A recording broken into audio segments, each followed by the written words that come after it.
दोस्तों आज हम जिस मूवी को एक्सप्लेन करने जा रहे हैं वो हाल ही में रिलीज हुई एक एक्शन थ्रिलर मूवी है जिसका नाम कस्टडी है। IMDb पर इसकी रेटिंग 8.4 है जो साफ दर्शाता है कि यूजर ने इसे काफी ज्यादा पसंद किया है। मतलब मूवी में कुछ तो ऐसा है जिसकी वजह से लोगों ने इतना प्यार दिया। तो चलिए अब बिना देरी किए शुरू करते हैं इस मूवी का एक्सप्लेनेशन। तो कहानी की शुरुआत में हमें 1996 का समय दिखाया जाता है जहाँ पहले सीन में एक माँ अपने बच्चे को पालने के लिए चौराहे पर खिलौने बेचने का काम कर रही थी। तभी अचानक उसका बच्चा खेलते खेलते गाड़ियों के बीच में चला जाता है जिसे दूर से एक आदमी देख रहा होता है। अब वो उस बच्चे को बचाने के लिए अपने सिगरेट को फेंकता हुआ उस बच्चे की ओर तेजी से दौड़ता है कि तभी वहाँ गैस लीकेज या किसी वजह से एक जोरदार ब्लास्ट होता है। धमाका इतना तेज था कि उसमें 40 लोगों की मौत उसी वक्त हो जाती है और काफी लोग बुरी तरह घायल हो जाते हैं। अब उस समय का फेमस दूरदर्शन इस खबर को दिखाने लगता तभी वहाँ की CM दाक्षायणी मरे हुए लोगों को मुआवजे के रूप में कुछ पैसे देने का वादा करती है। साथ ही साथ अब इस केस को CBI को भी ट्रांसफर कर दिया जाता है। खैर अब मूवी आगे बढ़ती है और हमें अगला सीन 2 साल बाद 1998 का दिखाया जाता है जिससे इस ब्लास्ट का सही पता लगाया जा सके। जहां कांस्टेबल शिवा CM दाक्षायणी के जाते हुए काफिले को रोक लेता है जिससे कि एम्बुलेंस को रास्ता मिल सके। उसका ऐसा करने से उस पर गुस्सा करता है लेकिन वो किसी की नहीं सुनता। अब ऐसा करते उसे CM देख लेती है और उसको इसके लिए अप्रिशिएट भी करती है। अब अगले सीन में हम देखते हैं रेवती जो कि प्रेम ड्राइविंग स्कूल में लोगों को ड्राइविंग सिखाने का काम करती है और जब वो किसी लेडी को ड्राइविंग सिखा रही होती है कि तभी उसमें कांस्टेबल शिवा आ जाता है। यहाँ उनकी बातों से हमें पता चलता है कि रेवती को कल लड़के वाले देखने आ रहे हैं। वो लड़के वाले वही है जहाँ वो जॉब करती है। यहाँ रेवती शिवा से कहती है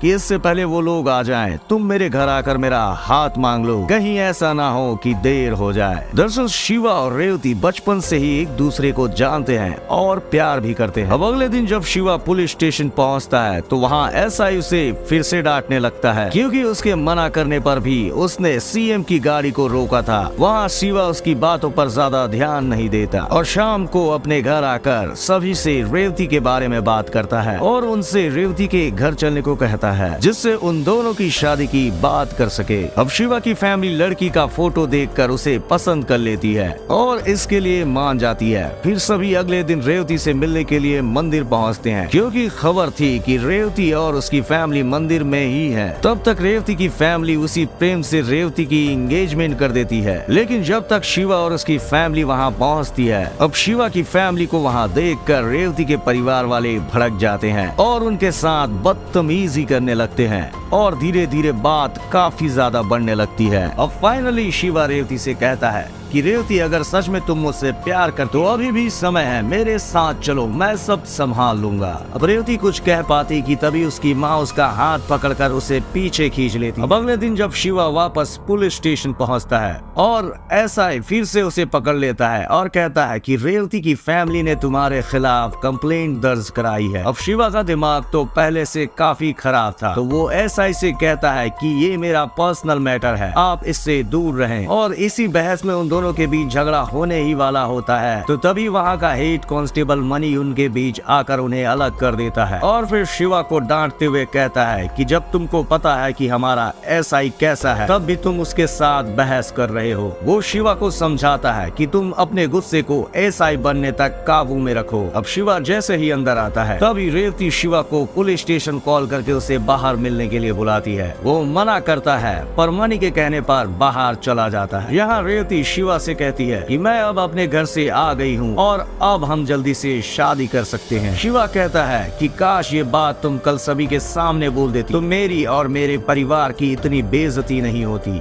वो अपनी गलती के लिए माफी मांगती है और बताती है कि उसे भी नहीं पता था कि उसके माँ बाप उसे मंदिर एंगेजमेंट करने के लिए लेकर जा रहे हैं। अब सारी बातें सुनने के बाद शिवा रेवती से कहता है कि वो रात को इसके बारे में सोचेगा तो वो उसके कॉल का रात को वेट करे। उधर रेवती के माँ बाप उसे एक रूम में बंद कर देती है जिससे वो शिवा को खुद कॉल नहीं कर पाती। इधर शिवा रेवती के बारे में सारी बातें हेड कांस्टेबल मनी को बताता है और अब वो दोनों रेवती के घर जाते हैं जिससे शिवा रेवती से बात कर सके। लेकिन तभी रास्ते में उनका एक्सीडेंट हो जाता है जहां एक गाड़ी उनके स्कूटर को जोरदार टक्कर मारती है। वहीं हम देखते हैं कि उस कार में मौजूद दोनों लोग आपस में बुरी तरह लड़ रहे होते हैं। उनमें से एक जॉर्ज जो कि CBI ऑफिसर है और दूसरे का नाम होता है राजू। अब इन दोनों को लड़ते देख शिवा बीच में आता है और इन दोनों की फाइट को रोककर दोनों को अरेस्ट करके जेल में डाल देता है। अब पुलिस स्टेशन आकर शिवा तुरंत अपने एसआई को फोन करके बोलता है कि उसने 2 लोगों को जेल में बंद किया हुआ है, जिसमें से एक खुद को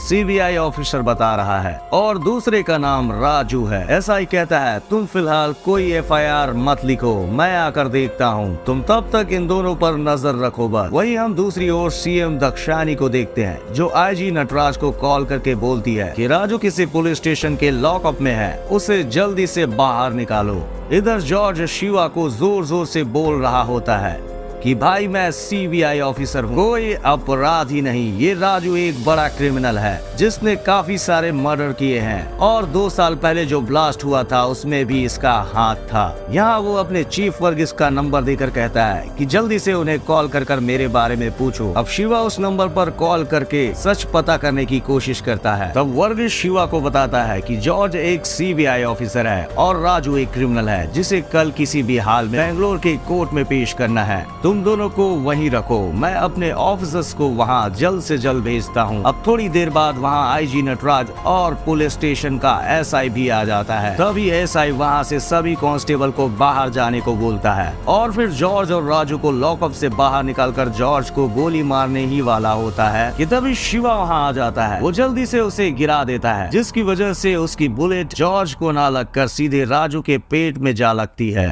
अब जॉर्ज और शिवा की सभी के साथ घमासान फाइट होने लगती है जिसमें फाइनली वो दोनों सभी को लॉकअप में बंद करके वहां से राजू को लेकर भाग जाते हैं। अब शिवा जॉर्ज के साथ मिलकर घायल राजू को सीधा एक हॉस्पिटल में लेकर जाता है जहां शिवा के फादर एक ड्राइवर की जॉब करते हैं। अब यहाँ राजू का फर्स्ट एड होने के बाद वो अपने पिता से कहता है कि कुछ ही समय में सभी पुलिस वाले मुझे ढूंढते हुए घर आएंगे, इसलिए आप पूरी फैमिली को लेकर कहीं दूर निकल जाओ। अब इतना बोलकर शिवा अपने पिता की वैन से ही बेंगलोर के लिए निकल जाता है। वहीं रेवती भी प्रेम को अपनी बातों में फंसाकर शिवा से मिलने के लिए निकलती है और तभी शिवा वहां उसे देख लेता है और तभी वहां दोनों रुकते हैं। अब शिवा उससे जल्दी से सारी बातें बताने लगता है, लेकिन रेवती कहती है कि वो अब घर से भाग गई है और वापस नहीं जा सकती। तो ना चाहते हुए भी शिवा रेवती को अपने साथ वैन में लेकर बेंगलोर के लिए निकल जाता है। अब अगली सुबह चप्पे चप्पे पर पुलिस की नजर होती है और हर आने जाने वाले की गाड़ियों की चेकिंग हो रही होती है। वहीं दूसरी ओर रेवती के पेरेंट्स पुलिस स्टेशन में आकर एसआई से शिवा की कंप्लेन करते हैं और कहते हैं कि शिवा उसकी बेटी को भगा कर ले गया है। एसआई उनकी बातों पर विश्वास नहीं करता। वो कहता है कि शिवा खुद कल रात से गायब है और हम खुद उसे ढूंढ रहे हैं, इसलिए आप जाइए, रेवती कहीं और गई होगी, वापस आ जाएगी। लेकिन तभी प्रेम सामने आता है और पिछली रात की सारी बातें एसआई को बता देता है। साथ ही वो ये भी बता देता है कि शिवा वैन से बेंगलोर जा रहा है। अब आईजी नटराज उस वैन को ढूंढने में लग जाता है और पूरी पुलिस फोर्स उनकी खोज में निकल पड़ती है। वहीं दूसरी ओर शिवा की वैन हीट होने की वजह से वो उसमें पानी डालने के लिए रुकता है, लेकिन तभी उसकी वैन पुलिस वालों को नजर आ जाती है। अब सभी गाड़ियां उस वैन के पीछे लग जाती है और काफी लंबी चेसिंग के बाद जब शिवा को कोई रास्ता नहीं मिलता तो फाइनली वो अपनी वैन को नदी में खुदा देता है। अब नदी में जाने के बाद जॉर्ज, राजू, रेवती और शिवा सब उस वैन से बाहर निकलते हैं। वहीं ऊपर से नटराज उन सब पर लगातार फायरिंग करने लगता है। तभी राजू पानी से बाहर आकर नटराज से कहता है कि हाय पार्टनर, मैं इधर हूँ, लेकिन नटराज उसे बचाने की वजह उसी पर फायरिंग कर देता है। तभी शिवा राजू को अपनी ओर खींचकर उसकी जान बचा लेता है। अब वहाँ से बचते बचाते हुए ये सभी पाइपलाइन में चले जाते हैं जहाँ हमें पता चलता है कि जॉर्ज को एक गोली लग चुकी है।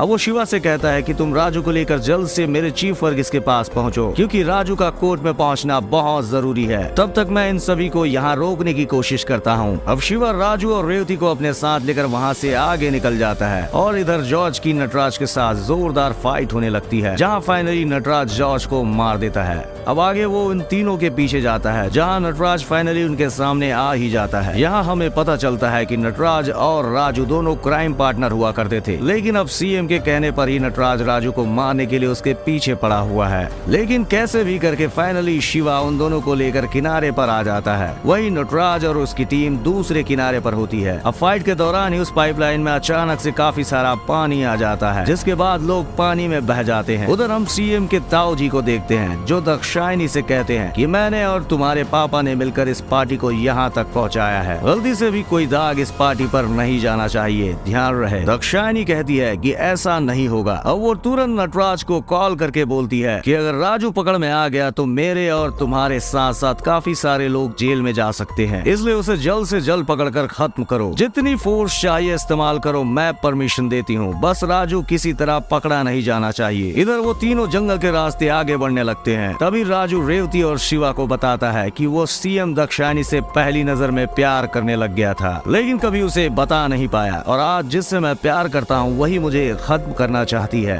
इसलिए बेहतर होगा कि तुम दोनों मुझे छोड़कर कहीं दूर चले जाओ और चैन से अपनी जिंदगी बिताओ। शिवा मना करता है तो फिर उन दोनों में फिर से हाथापाई शुरू हो जाती है। रेवती शिवा को रोकती है और कहती है कि राजू को जाने क्यों नहीं देते। तब शिवा बताता है, जिस आदमी की वजह से मेरे भाई की मौत हुई, मेरे परिवार की सारी खुशियाँ चली गई, मैं उस आदमी को कैसे जाने दे सकता हूँ। और इसी के साथ कहानी 2 साल पहले जाती है। यहाँ हमें शिवा के भाई विष्णु को दिखाया जाता है और उसका बस एक ही सपना था कि उसे एक दिन एसआई बनना था। वहीं हमें उसकी मंगेतर दिखाई जाती है जिसके साथ उसकी शादी होने वाली थी। तभी एक दिन विष्णु जब दवा लेने जाता है तो वहाँ एक जोरदार धमाका होता है जो कि मूवी की शुरुआत में दिखाया गया था। अब यहाँ विष्णु तो बच जाता है, लेकिन सभी को बचाने के चक्कर में अचानक एक पोल उसके ऊपर आके गिर जाता है, जिसकी वजह से वो बुरी तरह से घायल हो जाता है और हॉस्पिटल जाते हुए रास्ते में ही अपना दम तोड़ देता है। और अपने उसी भाई के अधूरे सपने को पूरा करने के लिए शिवा पुलिस में ज्वाइन हुआ ताकि वो एक दिन एसआई बन के अपने भाई का सपना पूरा कर सके। खैर अब कहानी प्रेजेंट में आती है जहाँ राजू का काफी सारा खून बह चुका था क्योंकि बुलेट अभी भी उसके अंदर थी। अब शिवा और रेवती उसे किसी भी तरह हॉस्पिटल लेकर जाते हैं, लेकिन वहाँ काफी सारी पुलिस होने की वजह से और उनसे बचने के लिए वो एक एक्स आर्मी ऑफिसर फिलिप्स के घर घुस जाते हैं, जहाँ वो अंदर जाकर फिलिप्स को सारी बातें बताता है। जिसके बाद फिलिप्स राजू के अंदर से वो बुलेट निकालता है और उसे फर्स्ट एड देना शुरू करता है। इसी बीच शिवा वर्गीस को कॉल करके सब बताता है कि वो कहाँ है। तभी वर्गीस कहता है, तुम राजू का ख्याल रखो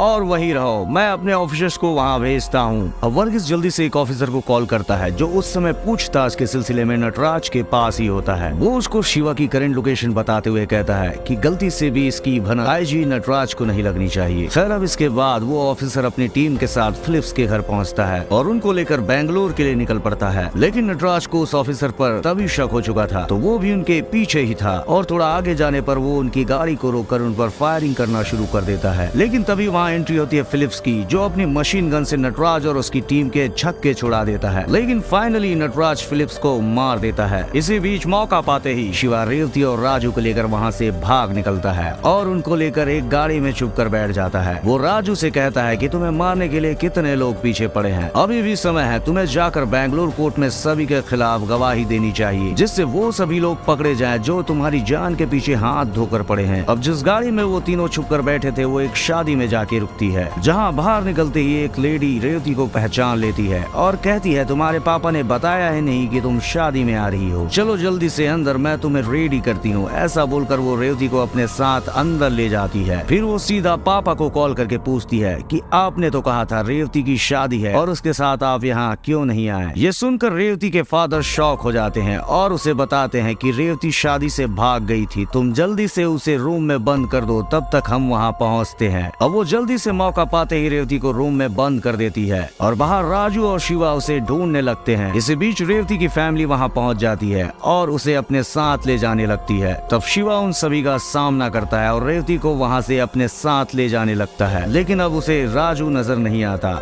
दरअसल राजू बाहर के एक मेले में आकर अपने भाई को कॉल करके सब बताता है जिससे वो उसे बचा सके, लेकिन शिवा अपना दिमाग लगाकर उसे तुरंत पकड़ लेता है। वो समझ जाता है कि राजू कॉल करने के लिए ही गायब हुआ है, लेकिन तब तक शिवा राजू के पास आता है। उतने में नटराज वहां अपने आदमियों के साथ पहुंच जाता है और एक स्टेज से अनाउंस करता है कि शिवा तुम जहां भी हो जल्दी से राजू को लेकर बाहर आ जाओ, नहीं तो मैं तुम्हारे पापा को डायरेक्ट शूट कर दूंगा। दरअसल नटराज ने शिवा के पिता को पहले से ही पकड़ रखा था। अब शिवा के फादर शिवा को बाहर आने से रोकते हैं और कहते हैं कि बेटा तुम सच का साथ दो और बाहर मत आओ, और इस बीच वो नटराज की गन से खुद को शूट कर देते हैं। अब ये सीन देखकर शिवा खुद को रोक नहीं पाता और भागकर सीधा अपने पिता की तरफ आता है और तभी वहाँ राजू का भाई पहुँच जाता है और बम के धुएं से शिवा, राजू और रेवती को वहाँ से लेकर भाग निकलता है। अब राजू शिवा को काफी सारे पैसे देकर वहाँ से दूर जाने को बोलता है। वो कहता है तुम दोनों दूर जाकर अपनी लाइफ खुशी से जियो, मैं यहाँ सब देख लूंगा। वो ये सब बोल ही रहा था